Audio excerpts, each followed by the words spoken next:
ബക്കറാക്ക നാളെ നമുക്ക് ഗുണ്ടൽപ്പെട്ടൊന്ന് പോയാലോ? പോവുക നമുക്ക് അല്ലേ? അസ്സലാമു അലൈക്കും. വലൈക്കും അസ്സലാം. കാക്ക തിങ്കളാഴ്ച ചെറുക്കൻ്റെ നിശ്ചയാണ്. അപ്പോൾ ഇയും താത്തയും കുട്ടികളൊക്കെ നേരത്തെ തന്നെ വരണം. ഇപ്പോഴാ പണക്ക് കാക്കാനും ഓർമ്മ ഉണ്ടായത്. ഇതിന് മുമ്പ് അവിടെ മുട്ടായി കൊടുക്കലും വീട് കാഴ്ചയൊക്കെ ഉണ്ടായിരുന്നല്ലോ. അന്ന് എന്നോടൊന്നും പറഞ്ഞില്ലല്ലോ. ഇപ്പൊ കാര്യം വന്നപ്പോ കാക്ക വേണല്ലേ? അതിപ്പോൾ കാക്ക അങ്ങനെയൊക്കെ ആയി. പിന്നെ നിങ്ങളെ മൂന്നാള് വീട്ടിൽ പറഞ്ഞു നിങ്ങൾ വരുവേണ്ടി. മുട്ടായി കൊടുക്കലും നിങ്ങളത് പറഞ്ഞിട്ടില്ല. അങ്ങനെയാണെങ്കിൽ നിശ്ചയത്തിനും പോകരുത് കേട്ടോ ബക്രാക്ക. ഇസ്മായിലേ, ഒരു ശത്രുവിനോട് എപ്പോഴും വിട്ടു നിൽക്കാൻ പാടില്ല. അടുത്ത് നിൽക്കുമ്പോഴേ നമുക്ക് പ്രതികാരം ചെയ്യാൻ പറ്റുള്ളൂ. ഇനി ബക്രാക്കാൻ്റെ കളി നിശ്ചയത്തിൻ്റെ ആണ്, അന്ന് കാണാം. നമ്മളിങ്ങനെ ഇരുന്നാൽ മതിയോ? എന്നാൽ ഈ കാര്യത്തിലേക്ക് കിടക്കല്ലേ? അപ്പോഴേ ഇന്നിപ്പോൾ എൻ്റെ അനുജൻ്റെ മോൻ്റെ നിശ്ചയത്തിലാണ് നമ്മൾ ഇരിക്കുന്നത്.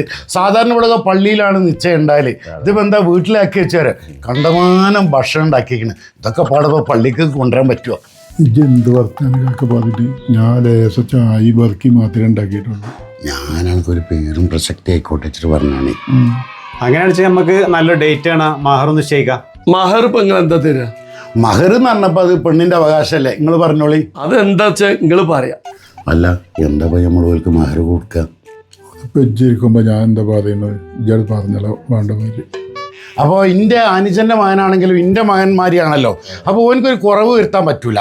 അപ്പോൾ ഞങ്ങൾ ഒരു 10 പവനും 10 ലിറ്റർ വെളിച്ചെണ്ണയും 10 കിലോ തേങ്ങയും തരാം. ഓൽക്ക് അത് മതി എന്നാ പറയുന്നത്. അണക്കുപ്പോ റാഹത്തായില്ലേ? പൊന്നാരൻ്റെ കാക്ക എന്താ ബക്രാക്ക മൂപ്പർക്ക് പറ്റിയത്? അല്ല, അത് നിങ്ങൾ വിഷയമാക്കണ്ട. ഓനിക്കേ സന്തോഷം വന്നാൽ അപ്പം ബോധം പോകും. അപ്പോൾ എനിക്ക് വേറെ പരിപാടി ഉണ്ട്, ഞാൻ അങ്ങോട്ട് പോവുകയാണ്. ഇവിടെ ഇറച്ചിയും പത്തിരി ഒരുപാട് വിഭവങ്ങൾ ഉണ്ടാക്കിയിട്ടുണ്ട്. അത് തിന്നിട്ട് പോയാൽ മതി. ഇൻഷാ അല്ലാ പിന്നെ കാണട്ടോ.